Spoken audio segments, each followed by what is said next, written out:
Hey, everybody. Welcome to 4R Ranch and Winery. Or is it 4R Ranch, Vineyards, and Winery. Vineyards and Ranch and Winery? There you go. Can y'all hear me over there just fine? Yes. I can hear you. I can't hear nobody. It's okay. How about you, August? How can you hear me? I can't hear you right. Yeah, I know. I've got one headphone that doesn't work on one side, and I got another one that doesn't work on the other side. Okay. So if we put them both together, we might be able to hear both sides. But can you hear just fine, though? I think so. Did you get a deal on mono headphones? I can definitely hear Walt Roper. Oh man, my gosh. Is that a bad thing or a good thing? You got a deal on mono headphones? Is that the deal? We did. We found it off of Temu. Well, hey, everybody. Welcome to We Know Texas Vino's live podcast out here at 4R. Now, before we get started, I don't know if y'all actually saw it when y'all came in. There is a table over there with a bottle of wine on there. What? What happened to it? Okay. Well, if you see this wonderful woman in this purple shirt, she's going to be selling raffle tickets for a High Camp Flask, one of my sponsors, okay? Now, this is an amazing little bottle. It will actually hold a bottle of wine with 2 tumblers on the end of it. Would you like to go bring it to us right quick and demonstrate it, everybody? I want to switch my headsets around. There, that's my more dominant ear. So, basically, if you want a ticket, it is 1 for $5 or 5 for $20. Technical difficulty with my... You need to say, but first, a word from our sponsors. But first, a word from our sponsors. Go for it, Walt. The camp, what is it called? High Camp Flask. High Camp Flask. High Camp Flask. And the reason it confuses me because we have Hip Camp, which is Our camping... our camping booking website. Right. Oh, So okay. High Camp as We're gonna distinct talk from about Hip that. Camp. Okay. Oh, you know what? But I really like the High Camp Flask. Have you actually? Did you get to see it? I took it apart, yes. Oh, you took it apart. Did you put it back together properly? Yes. Did you have instructions? No. Pretty simple. I don't know how this got so crazy. I know. I mean, Walt can take you sideways really quick. So. yes, I know he can. So this is an amazing little contraption. We've had it on here before. Both ends come apart and make a little tumbler Yep. as such. And this is a pressurized cap that you unscrew, put your bottle of wine into it, screw it back on. Yep. And when you screw it on properly, it'll actually pressurize the wine and keep it cool for the next 24 hours. So you can go camping, It's go out there amazing. working on the ranch, and you need to work cattle. You want to go on the bike trail and get lost, That's right. and you need some emergency wine. This is a great thing for it. That's right. Walk around everybody and show We everybody. Let always everybody see need it. emergency wine everywhere, all the Yeah, time. Always, All the time. always. Well, before we get into the show, so we're going to do 2 shows today, okay? Right. So we're going to do episode 99 Yep. and episode 100. Are you okay with that? Oh, yes. You literally can't hear us over there? I can't hear you. Dadgum. You may have to play with the little buttons for D, C, and E to find out which one is his and press. So we'll just keep on going. We'll keep trucking. Okay. It's always some sort of technical issue. Always. Always. No So, matter what. Yes. Well, so can you hear us just fine? Can you hear it all? It's really important for the winemaker to hear. Yeah, because we want to ask him a question he doesn't want to. That's right. That's right. Can you actually hear us without the headphones on? Yeah, I can hear better. Okay. Walt, Okay. can you talk so he can hear you? Hello? Can you hear him over there? Yeah. Okay. Well, then you Hello? can just leave your headset off. Yeah. Okay. Okay. Awesome. All right. Mine's a little loud if you could turn it down. Well, no, that's just you. We can't turn you down. I know she's tried. And Yep. it never happened, did it? Oh, yeah. Oh, yeah. You ever tried duct tape? Yeah. Still doesn't work. You know, he's an attorney, so, Oh. yeah. Did I not know you was an attorney? I don't know what you know. I'm not aware of what personal knowledge you do or don't have. What kind of attorney are you? I was an attorney. He was. He Okay. retired, thankfully. Retired or retarded? Retired. A little of both. No. No. Oh, my goodness. Oh, my goodness. Oh, man. Well, before we get started deep in the show, okay, we're already Yep. joking around. Right. First off, today is National Rosé Day. Yes, it is. I'm so excited to celebrate National Rosé Day. And you've poured us some rosé. So what did you pour us? This is our brand new 2024 rosé. I'm going to let August talk about the notes on it, but it's absolutely delicious. Well, our rosé, this one in particular, has notes of strawberry and melon, prominently, and just a little bit of a dry finish on it. And if you want me to talk about how it's made, If you want to. So we This is your usually- show. This is your show. Yep. So this particular rosé is a Malbec with just a touch of Roussanne added. The Roussanne provides a little bit of complexity and some little bit of floral notes to it. The Malbec brings the fruit. And we do that every year. We do a bleed off of a red with a touch of white wine to it as well to produce our rosés, and it works out very well for us every year. Yeah. I will have to say, I've had a lot of really, really good rosés, but man, I do taste the strawberries you talked about on there. I definitely taste that on there. And there's only one other wine that I drank that I've ever tasted strawberries in it, and that was actually a Rosé Cap Franc. Oh, a rosé Cap Franc. Yeah. It was from West Cave, and it was shockingly. I mean, is that a word? Shockingly? Yes, it is. Oh, okay. Good. Good. I'm not an English person. Okay, I'm Texan. Well, good job True. on that. So you released it this year. Have you entered any competitions in it yet? This one we haven't entered in competitions. It's one that going forward we probably will start putting the rosé in competitions. We're a little hesitant right now because we produce smaller volumes of it because we're trying to dial in how much we need of it. It's very fickle for the time of year usually, Right. so we don't want to overproduce. But because of that, a lot of these competitions these days require Several donations cases, of right. cases after the fact Right. wins. So we don't want to lock ourselves into having to hold back when we need the volume for sales. Right. Yet, Right. So Right. Yeah, I definitely understand that. You got to have you got to have enough to make sure you do your sales. Yeah. Got to make sure of that. Well, and it sells out really quickly. I mean, I can see why. since we've been doing the rosé in this style the last couple of years, it's usually gone before the summer ends, and so that's Wow. That's exciting, but also challenging if you're going to enter it in a competition. You know. That is true, because when you enter into competition and people see it and Yeah. see that it's gold, and they're going to want bottles of it. And That's right. if you don't have stock of it, people won't get upset. Yeah. But True. that's a good thing also. It is. Of rosé, can you pass the rosé, please? This is going to go on. I'm so sorry in advance, but he does love his wine. So here we go. I don't think he loves wine at all. You don't? You don't? You think he secretly drinks, I don't know, vodka? Hey, there's nothing wrong with a good vodka. That's true. So, I hear you. Wow, I just heard the tasting. We are busy today. Thank You y'all are. so much for coming to see us and hear us on the podcast. It's really amazing. Yeah, it's gonna be Can amazing. they hear us? They aren't acting like they can. Yeah, they can. Yeah, I can hear the PA speakers. Uh-huh. So for all of y'all, so I want to give real quick. I want to give thanks to my stepdad, Robert. Yes. He's doing a great job. Thank you, having Robert. to do this because Yay. I can't talk and move cameras and mess with dials all at the same time, especially for this. So. And my mom's walking around out there. She's being social. She is selling raffle tickets. She's on it. She's on a mission. She, we went out, did a live episode at 5:55, and she was on it like white on rice out there. But I want to hit my sponsors real quick. Yes. Where you can find this podcast. So anybody that's out there listening and wanting to watch this, you can find us live on YouTube right now. And by the time you actually see this, it will be recorded and played back.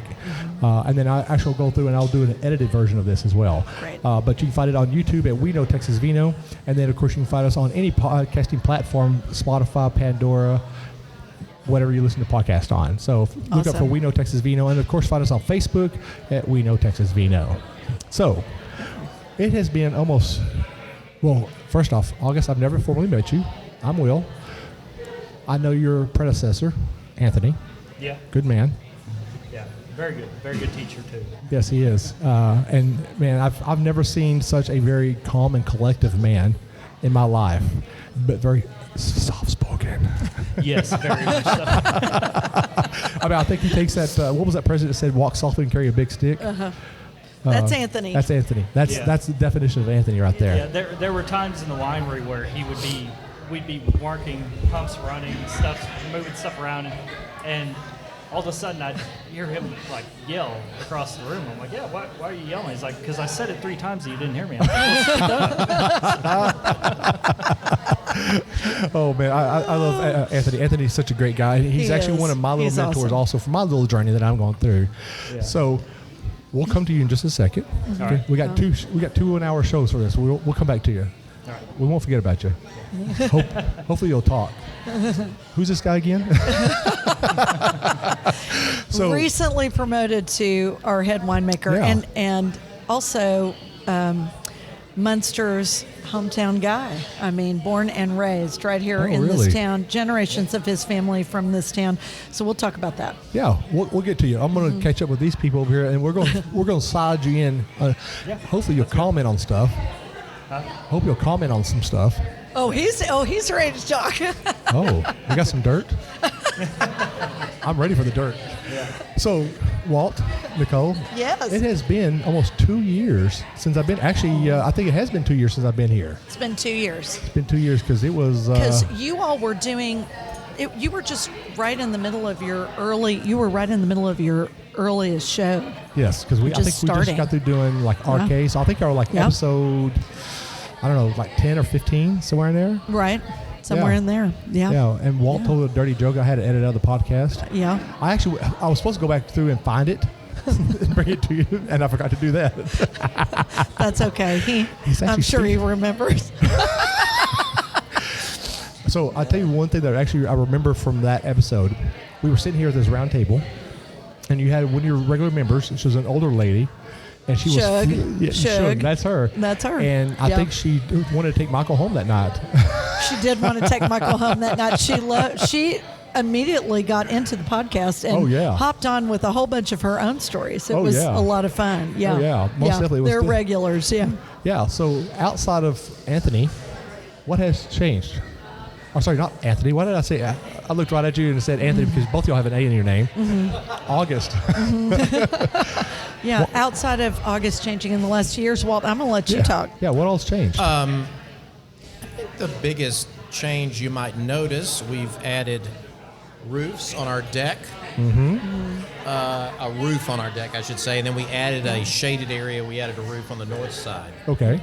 The experiment with fabric roofing in North Texas doesn't work. At failed. least not in my That's state. right. Too much wind. Too much wind. Pretty Yeah. extreme out here. Yeah. And the other thing is we've started Hip Camp, Okay. which started up, I think, in 2019. during COVID. Well, it Or right went before right COVID. before COVID. You and Chris And we've been finished getting it. Yeah. more and more popular with that. We're one of the top 10 campsites in Texas on Hip Camp. Nice. And I mean, it's hard to believe. You look up and we have like 600 reviews. It's hard to believe. So it's been great because a lot of the campers come up. They have wine, they have food, and they love it so much they come back because a lot of campers realize they thought they were going to be. They thought they were tough and they thought they were going to rough it, but they decided that why should we cook this goulash when we can come up here and and have some wine and some really good food? So That's funny. that happens. Well, you know what you should do down there where your campground is? Have like a little mini tasting room down there.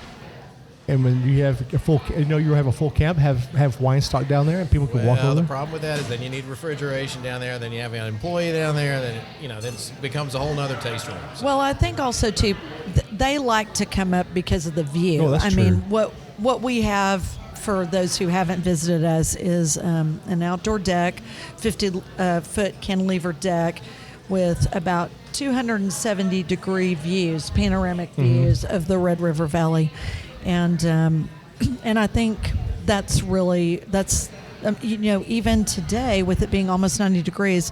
We're full inside the tasting room for the folks who want to participate and listen to the podcast, but we're also almost full on the deck. And I think that just is a testament to how special it is. Yeah, I mean, Yeah.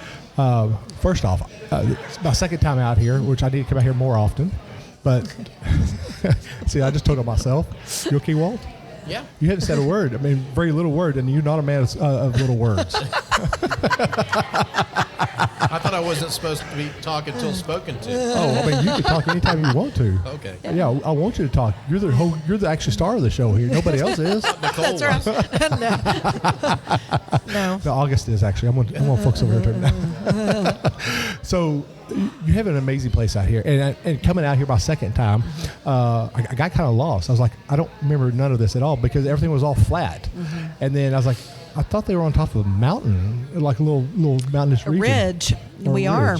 And We I are. didn't realize that until the direction I came in. I was opposite where I came in last time because I Yep. came in from RK. Yep. And that's why I was like, okay, now I see what's going on here because when we got closer, we actually got to see the mountain ranges and got to see the valleys and stuff. And that's where I really realized, okay, this is a very beautiful. In fact, actually, the last time we were up here, it rained. It did. And It did. Michael's car, I didn't think it was going to make it up the hill, and I thought I was going to have to push it up the hill. Yeah, you got to work a little bit to get to this view, but when you get here, it's worth it. It definitely is. Now I got to switch over here right quick. August has been very quiet over here, and I'm scared. Oh no, I'm listening and trying to hear.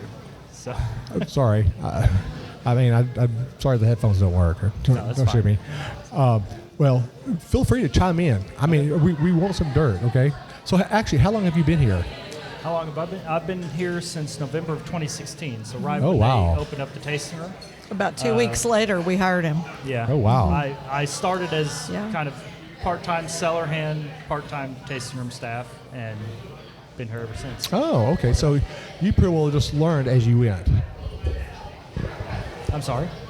They can't hear the podcast. They have video, but they can't hear the podcast. That's interesting. Who's they? People on the live stream.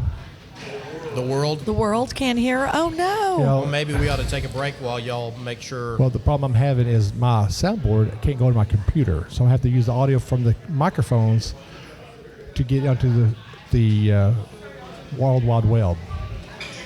That's the problem I'm having, and I didn't think this was going to happen this way. So, okay. I mean, Well, we can keep going. we can keep going. I mean, I've got. Yeah. It's being taped, you're saying, but it's not going to be simulcast. Yes, yes. That's it. That's sad. Oh, that I'm makes me sorry, Turn on your everybody. closed captioning. I don't know. I mean, at least they can read along. I don't have a sign down here at the bottom.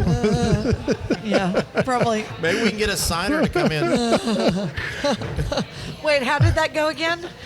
I think. Well, I can't do it. But I mean, I think you threw a couple honestly. gang signs in there. I think Well, I'm really okay. I want to apologize for that. Like literally, I've been doing this for 3 years. Yeah. And I just had this problem when we went to the Flat Museum. Everything worked perfectly fine. I think Until it didn't. I think YouTube did this to me. Like, all this started happening after YouTube blocked me.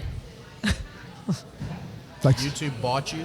blocked me. Oh. Yeah. oh no. Yeah, I wish they'd buy me Yeah. $30 Yeah. million, and they can have all of me. That's what we say. I mean, I'm pretty cheap, Well, that's fine. So everybody at home that may or may not be able to hear us live will just have to watch it later. Yeah, I will edit it and I will throw it out there. And if Robert could actually turn the volume on the PA speaker up just a little bit, Yeah. because the gentleman in the cowboy hat back here, he's too busy on his phone. Testing. Oh. Ow, Walter. So, back to what we were saying. So, 2016, you came out here. You started as a cellar rat, Yep. tasting room attendant. Yeah. And what made you decide you want to become a winemaker? Well, I had actually kind of been interested in it before then. My wife and I would travel and go to different small wineries. One of the first ones we went to when our first vacation together, at that time we weren't real wine drinkers, but we went into this small winery because it was convenient. And we enjoyed the wine and enjoyed the experience. And the people behind the bar were the owners, the winemaker, and they all were having a wonderful time. So it was always kind of in our head like, oh, wouldn't that be a great thing to do? Because they obviously enjoy it. It's fun. Wine's a wonderful product. So it always kind of been there. And then I'd looked into it and been reading books about it for years. And then I needed a job and was looking around, and I saw their ad in the local paper, and I was like, well, if I could get a job and learn about the industry and get paid to learn about it, Why not? What better circumstances? Right. So, yeah. Okay. Well, I think there's all of us got into wine for some reason like that. That's true. Yeah. I mean, it's a fascinating little drink. It brings people together. It does. Well, it depends if you drink too much. That's true. But it does know your company. Yeah, Right. know your company. But it does definitely bring people together. Yeah. In fact, we wouldn't be sitting right here doing this podcast if it wasn't for wine. That's right. So yeah. So what else has changed? I mean, you've changed your awning. McKinney. We have a tasting room in Right, McKinney. we added the McKinney tasting room. Right. And How's that doing? It's going good. Yeah? We've got a fantastic sommelier and his wife who run it for us. Anthony and Nicole. And they're doing a great job. They are. Nice. They are. They're Nice. getting great reviews I mean, on Google. It's 5-star review after 5-star Five-star review, and so people love it. That's awesome. And it always feels good when you have a satellite location that does really good on its own, and you don't have to be there all the time. Yeah. Yeah. So we're going to talk. So we got some questions here. Okay. We got a couple of sheets of questions here. We're going to talk about some of this, but before we really roll deep into this, I want to know more about August. Honestly, Sorry, I didn't catch that. I want to know more about August. Okay. So, what is your favorite wine to make? What varietal or what blend do you get that you just get excited about? Tempranillo always. It's my favorite varietal overall. Yeah. But a few years ago, I came across Albarino. Okay. Because I've always been a big dry red drinker. That's why Tempranillo, I love it. And I came across Albarino and just fell in love, and I was surprised because it's a dry white. It's Okay. white. So those two, really. So, have you done a blend with those yet? What? Have you done a blend yet with those? A blend? Yeah. Not one that's particularly my favorite. I mean, we make a winemaker's reserve blend every year, Oh, but no. it changes every year. Oh, well, I'm talking about with your Tempranillo and Albarino. Sorry. With your Tempranillo and Albarino. Oh no, we don't do a blend with those. Oh, you should make a little rosé with that.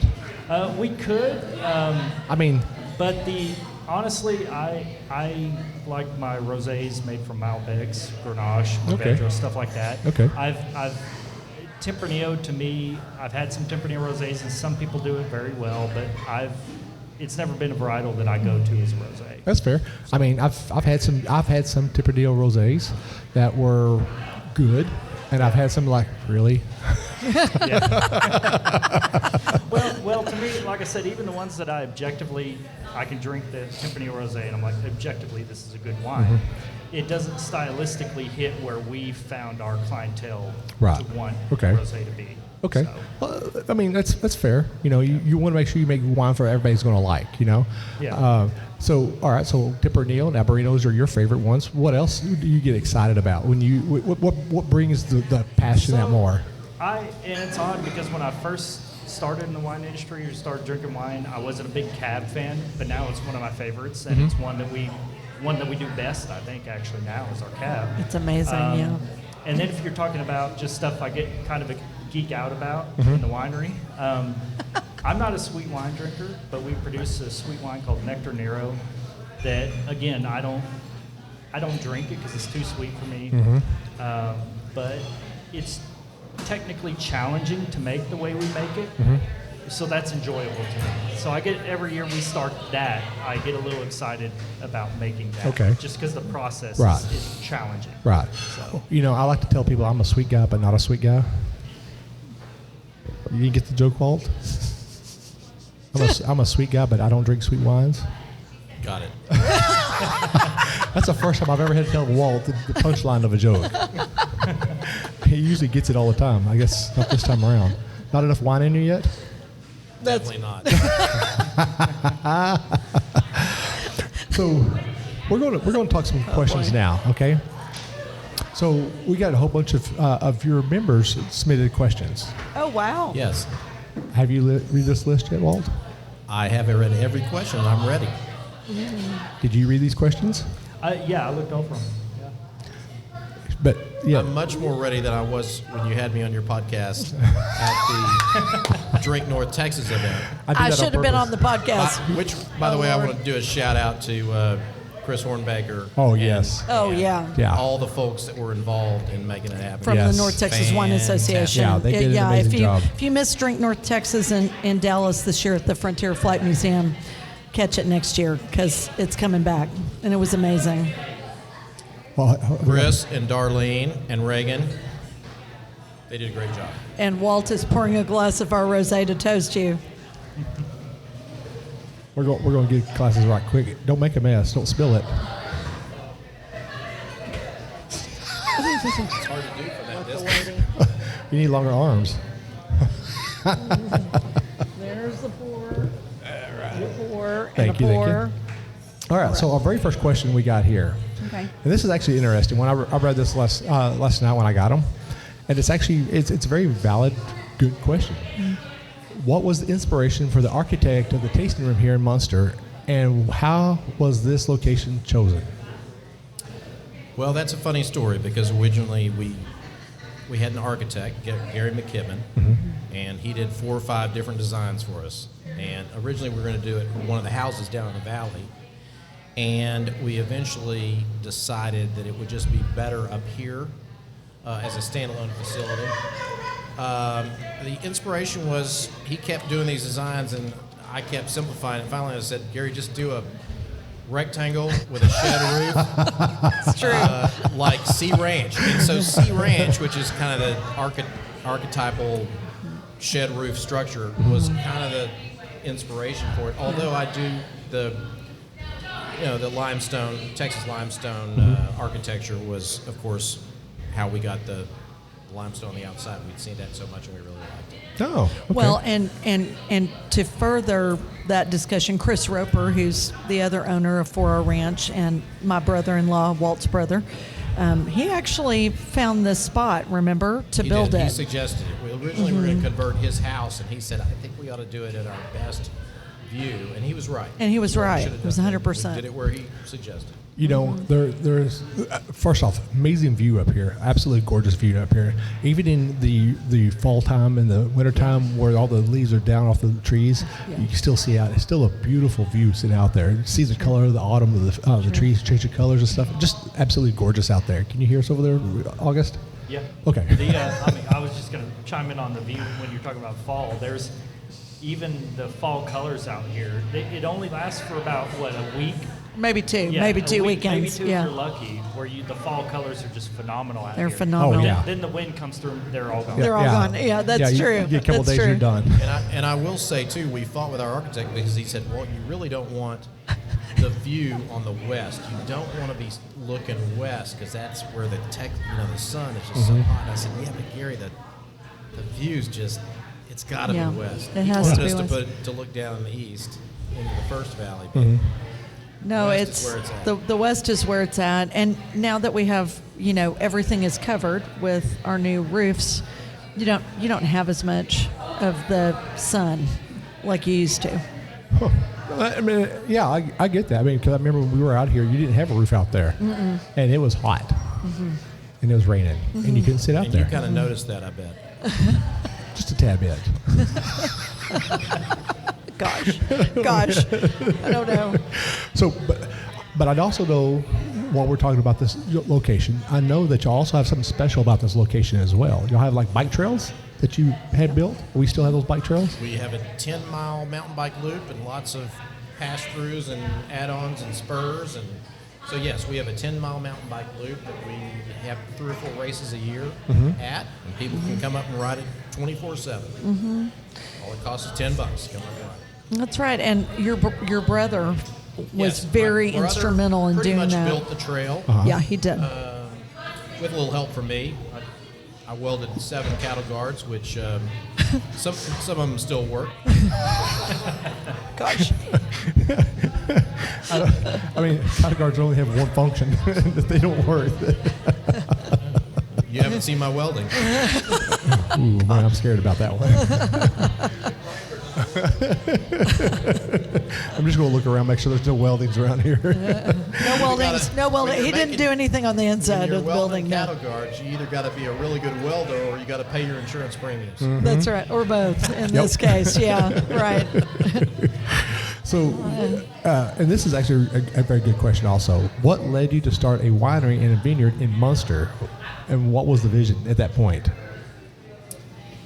We were trying to figure out some way to live on the ranch full time and make Yeah. a living out here. And we went through the prospect of a lot of different ideas and finally upon growing grapes on a winery. Okay. Well, your mom was pretty excited about the grapes. She was wanting She somebody said- to make her some Merlot. Merlot, because she is diehard Merlot. I mean, that's her grape. It will always be her grape, and so Merlot is on the menu because of my mother-in-law. Oh. Yeah. Well, you know, there's two grapes that I'll drink the wine, but I'm not a big fan of it. And that's Merlot Yeah. and Petit Verdot. Yeah.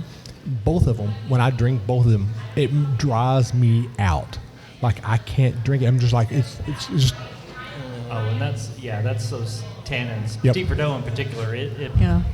you could do that unoaked and it's still going to bring a lot of tannins. oh yeah, 100%. And it's crazy is, just this last week, I did the Lone Star International Wine Competition. You did. And sweet. I'm trying to think, it was a Tempranillo Petit Verdot blend, and the Petit Verdot was like 2%. And the minute I drank it, I mean, it was like really, really good. I mean, I love the body on it. I love the taste on it. And when I did the finish on it, I was like, Yeah. I was like, there's that 2%. It came at you with a vengeance. I find steak helps. So. You know, yeah. I found San Pellegrino also helps. Yeah, probably true. Oh, man. So your mom wanted somebody to make Merlot. Well, Yes. amongst other things, but that's her favorite. That was one yeah. of her few requirements. Yeah, Few requirements. So she dictated your life. she did. She's very easygoing. I was thinking, did she tell you to marry her too? Did she what? What was that? I said, did she tell you to marry her too? Yes, Well, she didn't have to. She would. Yeah. she was encouraging it. Oh my gosh. Yeah. She's definitely involved. Yeah. So then it leads me to the next question, and we'll actually turn it to August then. So what varietals are being grown out here right now? What varietals? What? Are being grown right now out here? Oh, on the Estate. vineyard, we grow 1 acre of Viognier, Okay. and we have 2 acres in Cab right now, which we're Cab Sauv, currently. yeah. We stumped the cab last season and are currently retraining, and we're going to go to the management program on it. So it's kind of out of production right now. Okay. But our Viognier produces wonderful fruit every year. Okay. We just Yes, it's amazing. We fight raccoons and birds out here. Literally. It's a fight. It's very frustrating because like It last is. year, the quality's always there. But last year we thought, we're actually going to have a decent yield this year. We're actually going to be able to release this to the public for the first time in however many years. Yep. And so we set a date about a week out to harvest, and 3 days later. It's a week too late. The Yeah. raccoons had just that quick and started wiping it out. So we went in earlier than our pick date, Yeah. and we still we got 13 cases out of it last Oh year. Yeah. man. So what we've done is gone to the limited production series Yeah. for our club members, so you can talk so about the that. Viognier, it because it's always smaller yields, at least the last few years, it goes to the club. Okay. Basically. Well, that's fair. And hopefully we'll get the pest issue dealt with, and we can release it to the Yeah, public we're at some working point. really hard on that this year. So Yeah. You know, I know a man with a shotgun. well, we won't reveal our methods, but we have lots of We have new and exciting improved- things planned. We have new Yeah. and improved raccoon management. That's all we'll say. Yeah, that's all I we'll also say. hear that Great Pyrenees are good too.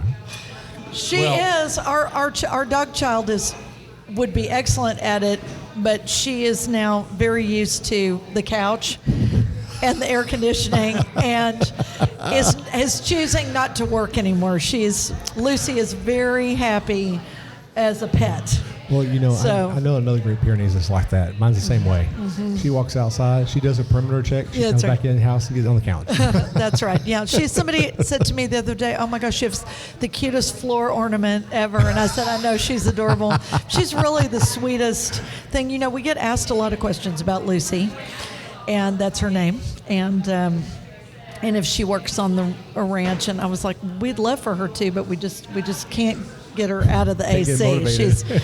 She's not motivated to do that anymore. Yeah, my Great Pyrenees the same way. I'll let her go outside, and she will walk outside, do her perimeter check. She'll sit outside for just a minute, and then she'll start barking to tell me she wants back in the house. It's too Yeah. hot.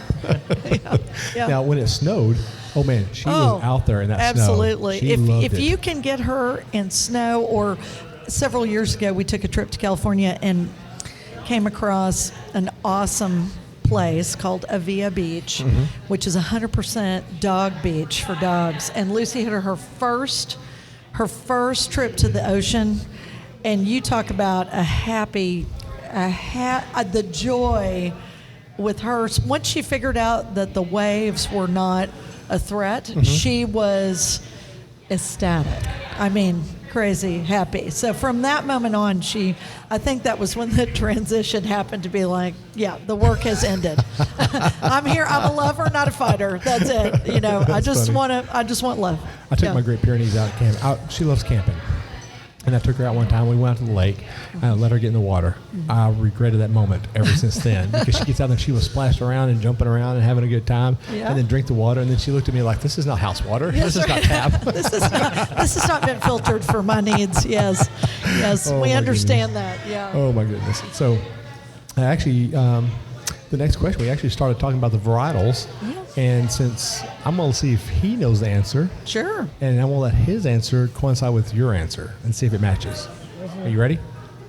Yes. Are you ready? Yeah. Okay. What year did you produce your first wine from your grapes grown in Munster, and what varietal was it? I think the first one they produced that made a wine was 2012. Their Cabernet. That's right. Yeah. That's correct. That is correct. Yeah. He's your winemaker. He is our winemaker, for Well, sure. and he's And been he was here. Remember, he's been here.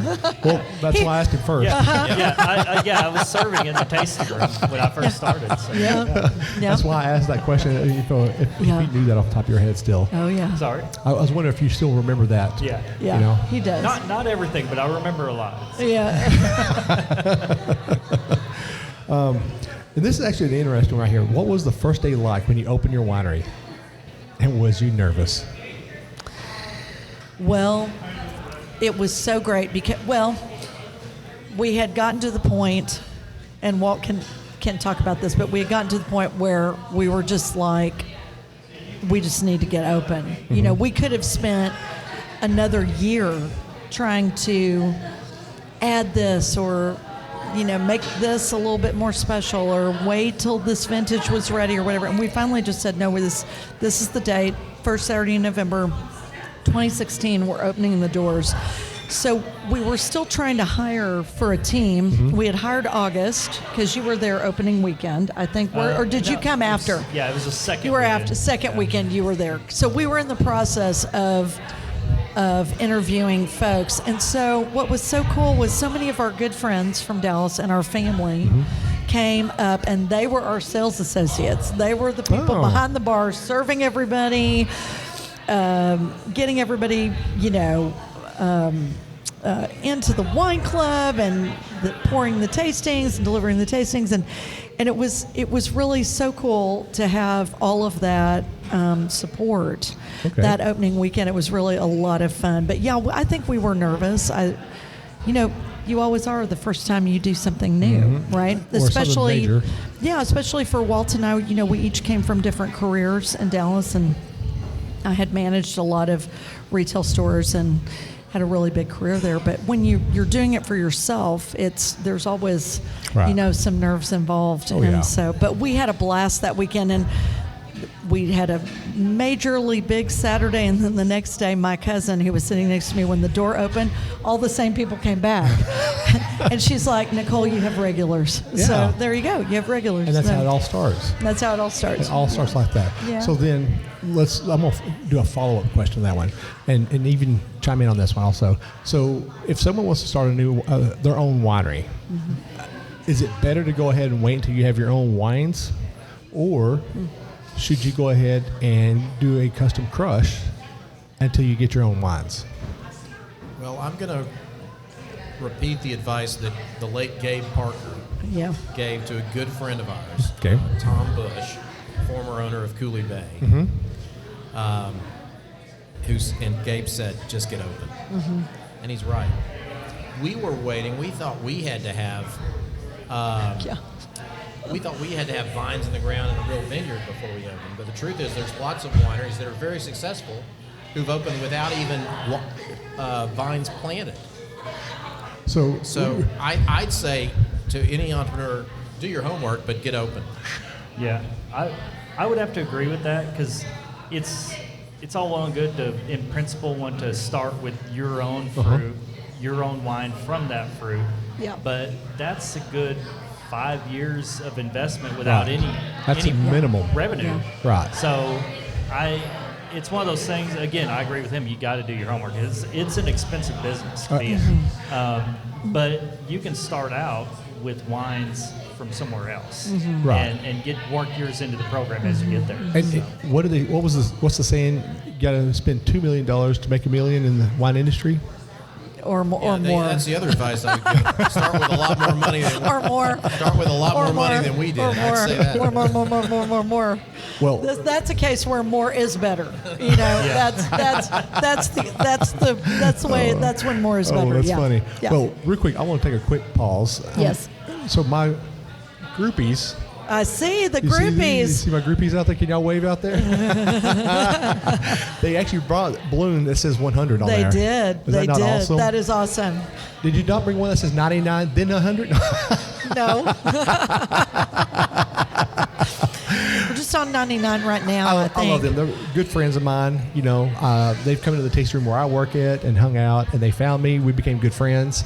And in fact, actually, we did the live episode at 5:55, and they called themselves groupies at that moment. And so now they've been known as my groupies. Now, I would like to say, Sherry, Yeah. can you get a bottle for them for me? For Lance and for Brandy. Get a bottle for them. Put it on me. I mean, don't put it on me. I was waiting for you to make that comment. No humor yet. No, More wine. Nicole warned me to be good. I did. I said. Why'd you do that to I him? know, Walt but is it's okay. humorous. He's gonna let loose in a minute. He always does. It's all right. Do we need It's to put all a right. straw in a bottle of wine for you? No. I mean, Please don't do that. First off, that should be invented. A wine straw. Yeah, it might already be. I don't know. Is there a wine straw? You're the Googler in the family. You are. That is his nickname. Is the That Googler. reminds me of another story. You Yes. probably wouldn't have asked this question. Okay. Oh, no. It goes up with it's in one of those answers. Say what is one of the funniest things that's happened that they did ask as a couple. That's what they asked. But Yeah. The funniest thing pre-opening that happened. I thought it was funny. It's not that funny. But Okay.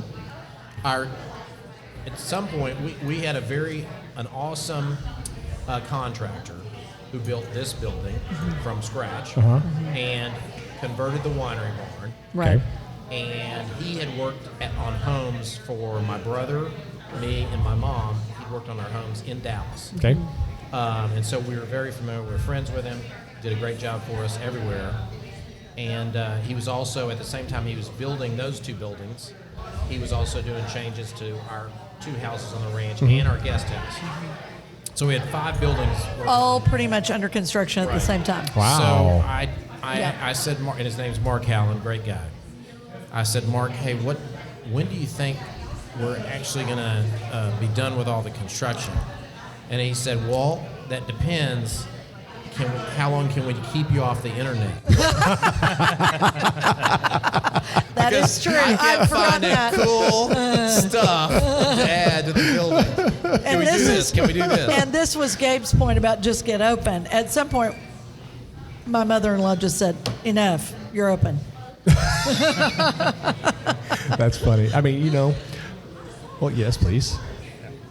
I'll just do a bottle for We're me. passing rosé around here because it's National Rosé Day. It is. Oh.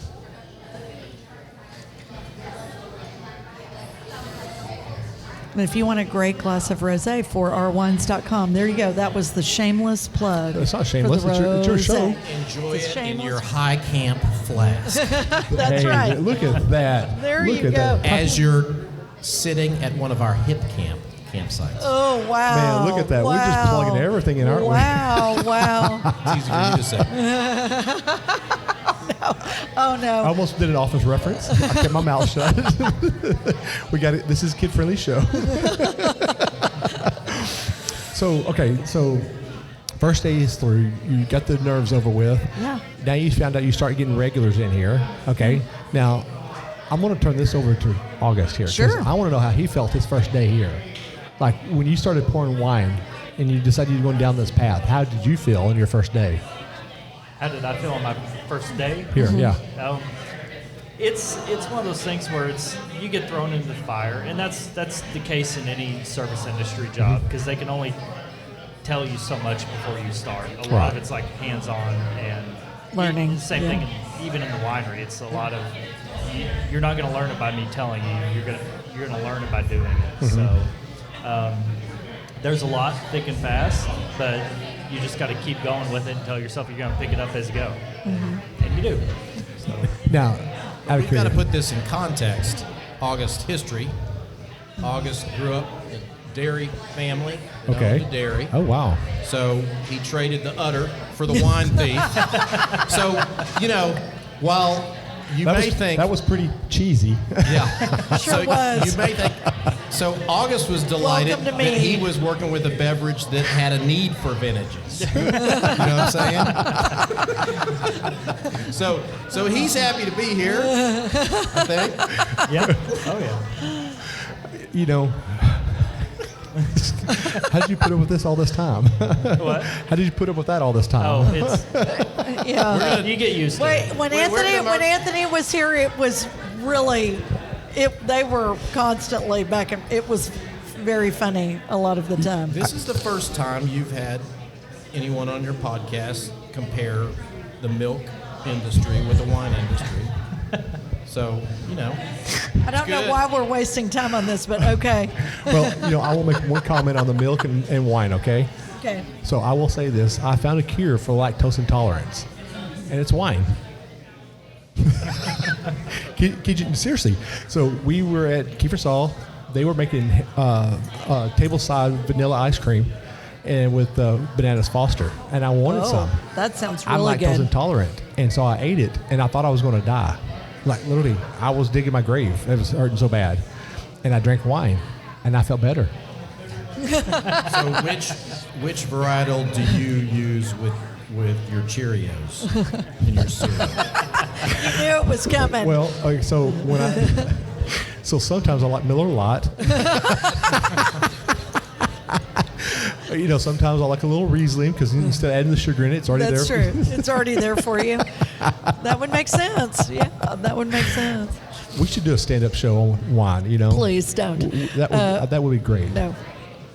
You know what? Coming live, Walton Will, wine stand-up Oh, at no. 4R. Oh, The my hairless and the almost hairless. Amos and Andy. Oh my goodness.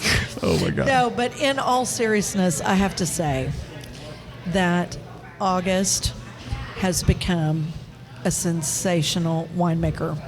And growing up in this town, Don't cry, raising August. his family in Don't this cry. town. No, really, he really has. And he has learned so much in the last 10. We'll be 10 years old next year. And doing a lot of really interesting things for our 10-year anniversary. Wow. That will be very exciting.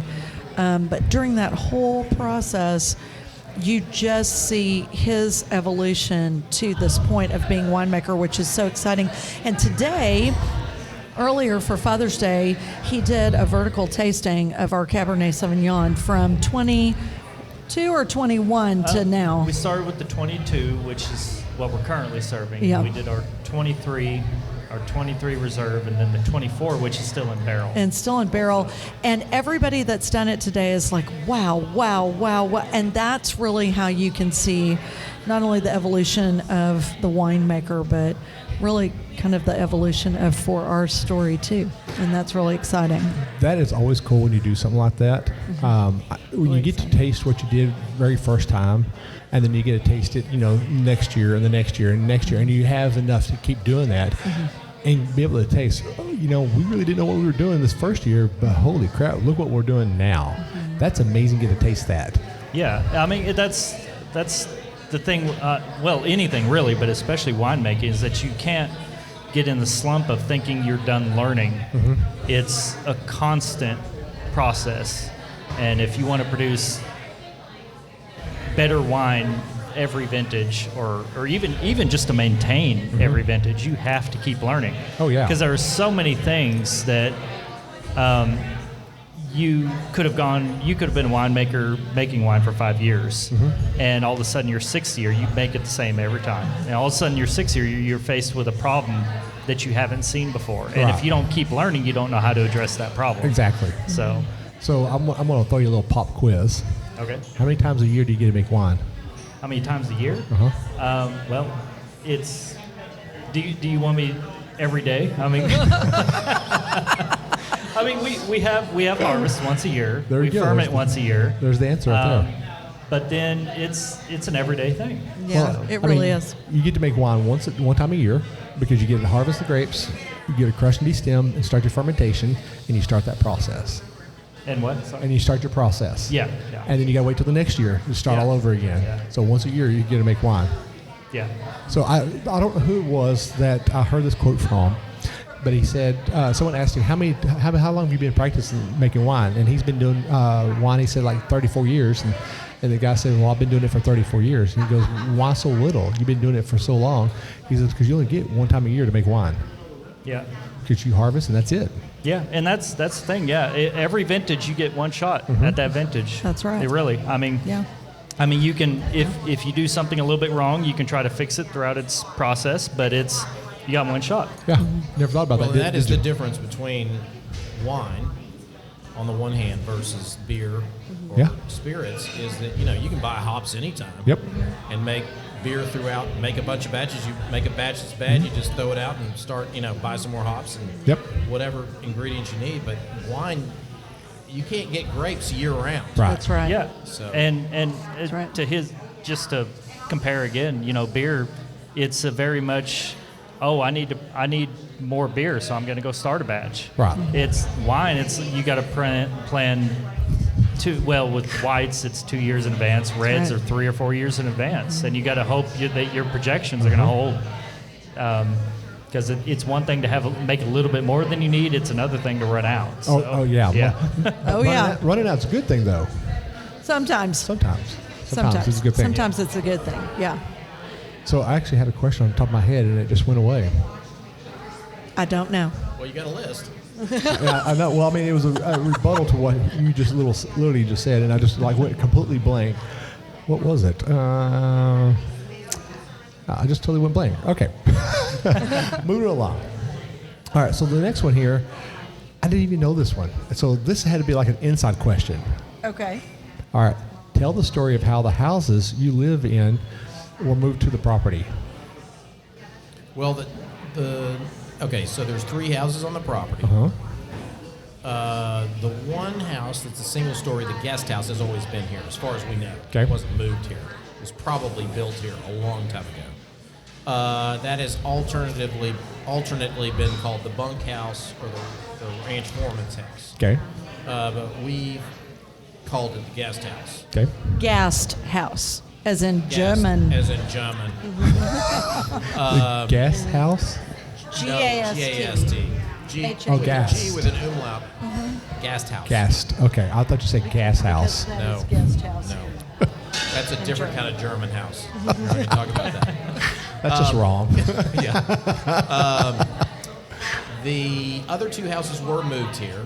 One was Bishop Dangelmeyer's house. No. I'm sorry. Let me back up. No. It was Back up, built back up. by Werner Andrus. in 1904. That's right. It was originally up on the prairie between Munster and St. Joe. That's right. And his family and their generations still live in Munster, many of them do live in Munster. Wow. which is really cool. And but eventually, Bishop Dangelmeyer, I guess, bought it. He did. And lived there, and It was on their it property. was on that property. And then some prior owners of this ranch moved it down the hill, cut it in half, moved it down the hill, and then put it where it is today. Along with our house, which came from Gainesville, Yes, and which is then- a 1930s style getting ranch there. house. Well, I'm just trying to get it in. She's trying to speed you Not up. sure I was. Come on, honey. we have wine club. We have wine club members Yeah, who, and some of whom bring their relatives back from Germany. That's true. And we give them a tour Tour of of the the house house. because Oh. they, in fact, the late Tom Furman Uh-huh. and Clinton Andrus were grandchildren who are now. Clinton is in his 70s. He played in that house when he was a little kid. It was his grandfather that built the house. Wow. So, and he comes out here, and he's one of our wine club. and members. they He and his all wife. tell us that the kitchen, they can't believe that nobody ever changed the kitchen, because the kitchen, the floor, the cupboards, everything is exactly the way it was when the house was built. And that's really cool for our family Right. to know that. The ironing board is in the wall, and you pull it down, Oh. and I mean, it's really neat. Wow. Yeah. And so people ask us. So to make everybody happy in town, and to be fair, we call it the Andrus Dangelmeyer house, because both families at one point Okay. lived in the house and had their families in and out of the house, and that's really important. Have you tried to get that listed as a Texas historical marker? We have No. not. You don't want that to happen, then you can't make any changes. Like central air. That is true. So not right now. Okay, so how many houses got moved out here? Because it's from here. It says houses. So we said more than the two, Walt's and my house, which Okay. is the 1930s farmhouse that we live in, and then my brother-in-law's house, where my mother-in-law is currently living. That's the Andrus Dangelmeyer house. Okay. The guest house that's on the property was already on the property when we okay. purchased it, to our knowledge, right? Well, all three houses were on the property when we purchased it. Well, that's true. Yeah. The first house I started talking about, the single-story ranch foreman's house, Mm-hmm. which we call now the guest house, that is on Airbnb for guests. So we rent it out. It sleeps six, eight. What are we saying? 6 to 8, but 6 comfortably. yeah, Yeah. don't say that word in German. Which one? 6. I was waiting for you to say that, Walt. Sex. Can't do that. I don't know. Good thing there's no kids in here. No kids here today. No. So you got 3 houses on the property. That is That's amazing. right. And y'all didn't move none of them out here. They were already out here. They were here and the Ropers bought it in '94, right? I would, 94, I we would bought the love ranch. to watch them move those out here. Well, it's so funny you say that, because several people in town said the day that they did it, people from town came and they were lined up at the top of the hill just to watch to see how they were going to move these two huge houses down the hill. We had 2 bulldozers, one in front, one behind. Wow. Yeah, it was a big deal. You've lived do here all that. your life, right? What? You said you lived here all your life. Yeah. So do you remember that? No. No, because that was in what, the 80s that happened? Yeah. Oh, wait a minute. I was born in '86. So Yeah. it's Oh. either before my time or I was young. Yeah. So he was Yeah. eating out of a grasshopper then at that time. That's Judging by the right. wallpaper in our house, I'm thinking it was in the late 80s that Yeah, move or occurred. maybe early 80s, mid to early 80s. Yeah, probably, that's probably right. So you haven't changed the wallpaper at all either? Just in one room, just in the dining room. And why is that, honey? No, what she means is we've changed it in every room other than the dining room. That's exactly what I mean. The dining room is the only place that has the wallpaper. Why is that? Because it's beautiful. And because our contractor told us we had to pick one room that we liked because all the furniture had to go in that room in order to redo the rest of the house. Okay. So we looked at all the rooms and we said the dining room because it's very unique.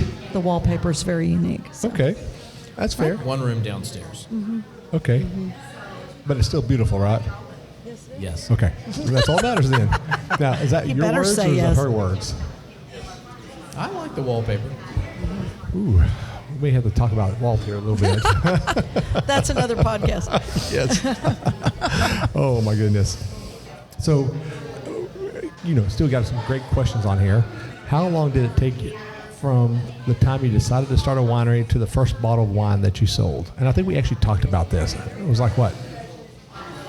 Well, we were. It's hard to answer because we decided we were going to plant grapes with the eventual goal of starting a winery.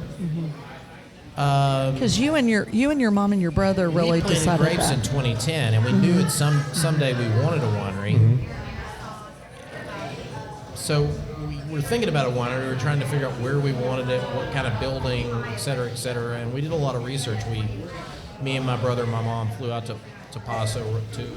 We go to Paso Robles And Napa with me, Yeah. but I And met to look Walt in at- 2011. To look at so. Destination Winery, we specifically went to wineries that had tours that had. The winery was part of a larger ranch. Okay. So we went to Chalk Hill and Long Meadow Ranch, Altessa. Alter Ranch. Altessa. There were several we went to kind of see how they did it. Yeah. That gave tours of the ranch and not just the winery. Yeah, and really focusing on rural properties, And on when architecture.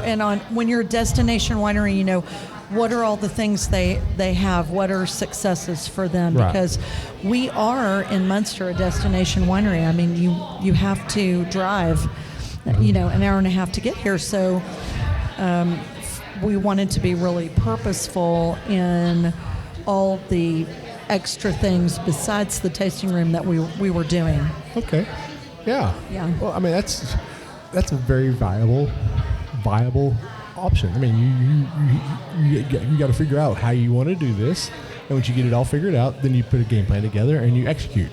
Yeah, I mean, you can learn a lot, I guess, going to websites and doing all that. But there's also something to be said for having those experiences in person and being the customer, and being then able to bring that back and say, okay, these aspects of, this tour or this tasting or this lunch or whatever were really interesting, and is this something we could do here, or how can we highlight what we do so well in Texas in that sort of same format. So I think it was time well spent. We learned a lot.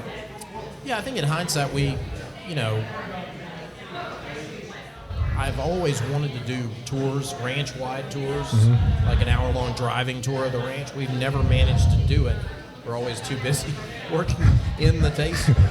And so we'd like to get to that point where we can do... Yeah, that's we definitely a thought goal. about sort of doing dinners where we go to different spots on the ranch and have an appetizer and a drink here and a different appetizer and a different wine in a different location.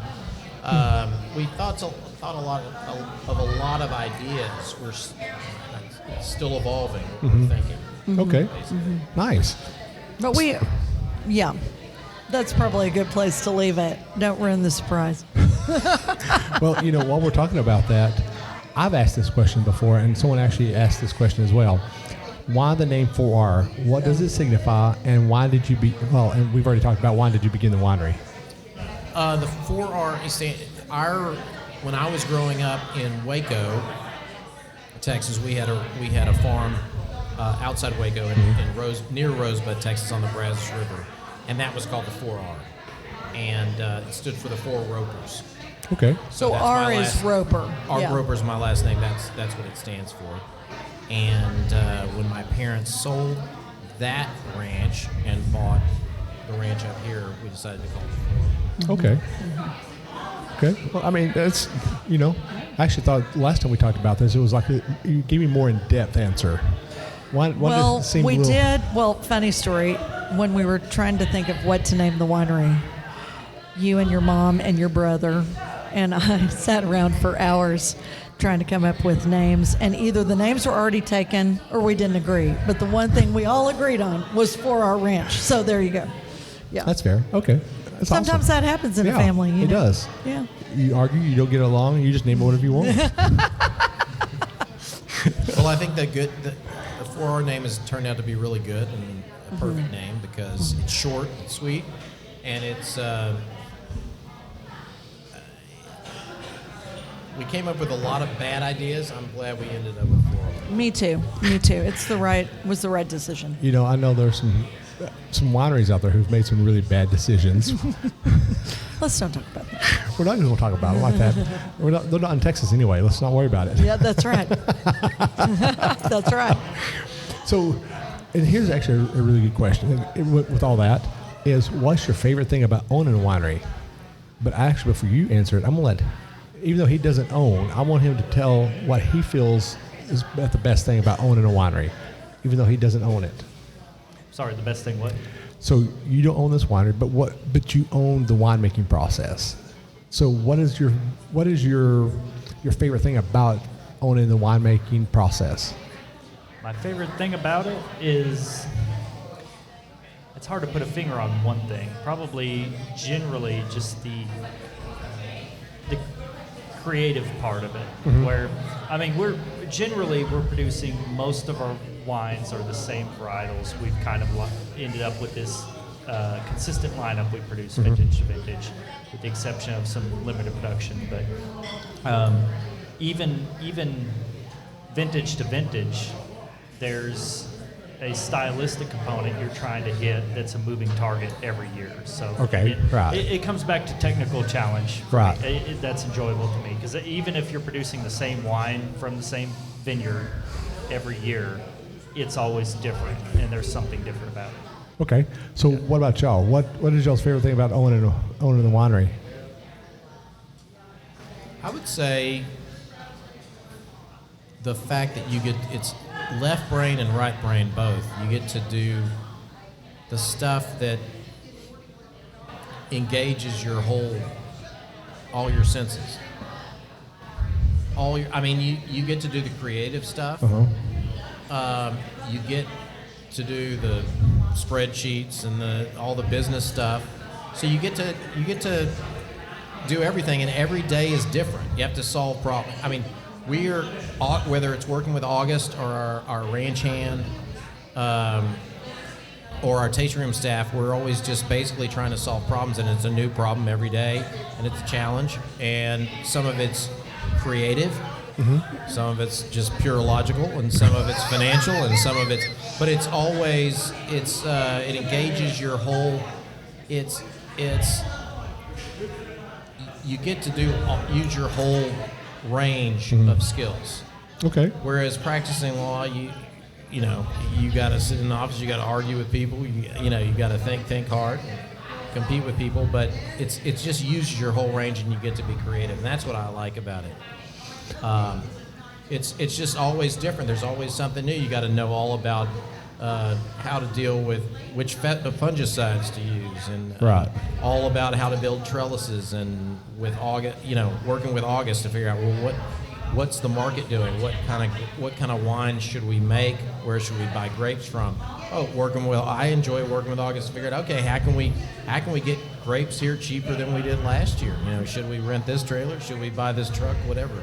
All that problem solving is really. I enjoy it. Okay. And you actually brought something up there that was very interesting, and I've had a couple of people ask me about it, and I've never had a really good answer for it because I don't even know, because I don't ship wine or grapes. But when y'all order grapes to be coming from the high plains, do y'all have a refrigeration truck that y'all put them all in so it doesn't start fermentation? So we get fruit from high plains. As much as we can. We do get some from California as well. But the High Plains fruit in particular, we make it a point, and this is, you have a lot of people, a lot of wineries who will go for a refrigerated truck. And that's generally, they make that decision because they're hiring out the transport, and the drivers have to have so much downtime before they can come back. So you obviously have to refrigerate the fruit in that instance. We transport our own, so we usually will go over there the evening they're picking, and they load up all the fruit, and we drive back early that morning and process the fruit immediately. So we don't use a refrigerated truck to cut down on costs, and the trade-off is that we have, basically I have what amounts to an 18 or 20 hour day around that, with little sleep. Yes. So. I know how that process feels because I did go to Ready Vineyards, harvest about 400 pounds of grapes myself, and it was 90 degrees at 2 o'clock in the morning here. It was 70 degrees when I got over to the high plains. I harvested till 1 o'clock in the afternoon, and then drove all the way back the same day. And I realized that when I got about halfway here and it started warming back up, I was like, holy crap, it's starting to get warm. Yeah, and so we do, since we're not refrigerating, because it's a 5-hour drive. To Texas High Plains. We'll, if we feel the need to, depending on vineyards and how they harvest, because a lot of them do mechanical harvesting here in Texas, we will use like some biocontrol measures, what they call in the industry. It's stuff that doesn't ferment the wine, but keeps wild yeast from acting. Right. So we use precautions. Okay. But then our California fruit, obviously, that has to be refrigerated. Right. We ship it. We work with a great provider over there who actually has a facility set up where they not only refrigerate while they're waiting on our fruit to all get ready, it's an atmosphere controlled facility as well. Right. So nothing is acting on the fruit. okay. And it's all hand-picked. Okay. So there's no free juice that can ferment or anything, and they have them in these small flats so they don't squeeze themselves. And then they load them all up when everything's ready and ship them over, and it's all processed here just like our Texas fruit. So it's generally, I mean, if in an ideal world we'd have a refrigerated truck coming everywhere we get fruit, but Well, I mean, it's expensive. It is expensive. That I've had some people ask about that. How do wineries ship grapes from the high plains and even from California? And I was like, well, I know some people, like Lonesome Vine, they'll get in a trailer and just run down there real quick and come back. With y'all being on a lot larger scale of that, I didn't know if y'all actually did a refrigerated truck or not in most cases. I like how you said that. Just run down there real quick and bring back some wine. Well, I mean, it's Texas. That's how we... Oh, yeah, just run down to Lubbock real quick. I'm just going to run down to Lubbock. I mean, it's 6 hours away. No. I mean, that's how we say it in Texas. Yes, we have used refrigerated course, trucks. yes. Yeah, we have. August and I collectively last year, and I think I made 1 or 2 trips. We made 9 round trips to West Texas to get grapes. August and I are both, he's by nature frugal and I'm by nature super frugal. And so I think, if I need to drive to Lubbock, I'll do it. And as opposed to writing a check for a reefer. I mean, and so August and I will try to, if another grower, the growers cooperate a lot more than the public would assume. We even though we're competitors, we are very friendly with each other. A lot of us are great friends, and we will share trucks or share trailers or whatever we can, which is kind of hard to do. There's a lot of communication that's got to happen. But we will. We're kind of, because we're growing, we're kind of on the cusp of, we've used our Toyota Tundra with a bumper pull, and we're kind of at the point where we probably need to buy a bigger truck and use a gooseneck. Yep. And so August and I are constantly looking at all the different options. Oh, well, not constantly, but when we start making decisions about how we're going to get the grapes, we start looking at all the options. And so far, we've been able to rent bigger trailers and get it done relatively inexpensively compared to reefers. Right. And so it's sometimes painful when you got to get up at 2 when you spend the night, you get it into West Texas go to bed at 8 p.m., get up at 2 a.m. and hit the road with your grapes back here But It's if you a pain. because they harvest at night. Right. A lot of the growers start late at night or early morning, and so it can be painful. It definitely is. We got to suffer for our juice. We got to suffer for our customers. Well, because all of those things actually keep the cost down for the customer. You know, I mean, putting in a refrigerated truck adds cost, you know. Yeah. So, what we're going to do? So it's been a little over an hour now. Are we into episode 100 yet? What we're going to do? We're going to take a small little break. Yes. Okay. And we're going to take a little bathroom break. Yeah. Probably need to get a little something to eat. I know Walt does because he's turning kind of pasty over there. I don't think you're pasty, honey. It's all right. It's okay. Hey, I'm the only one that matters. Walt is a great guy. Walt will take a hard time, and he turns around and dishes right back out, and I'm okay with that. He does. That's what makes him fun most of the time. Fun or funny? Fun. Looking. No. Well timed. Well, what we're going to do, we're going to step away for just a few moments. We're going to step away from the audio. We're going to go to the bathroom and all that. I still got a huge list of stuff, but we're going to start episode 100. Woo. Are y'all excited about that? Yes. Episode 100. 100. Man, cannot believe it's been 100. Mm-hmm. In the meantime, Walt, I want something from you. Yes. I want a great Waltism. A wisdom of words from Walt for the end of episode For 100. the end of End of 100. End of 100. Do you think you can come up with that? In an hour, you have time to think. Oh, you mean in the next episode? Yes, I thought at you the were end putting of me on the spot next right now. episode. No, I won't do that to August. No. Okay, challenge accepted. Okay. Well, in the meantime, I got a few little technical issues I need to fix, and we'll do that. We'll be back in a few minutes, okay? All right. Thank you. Thanks.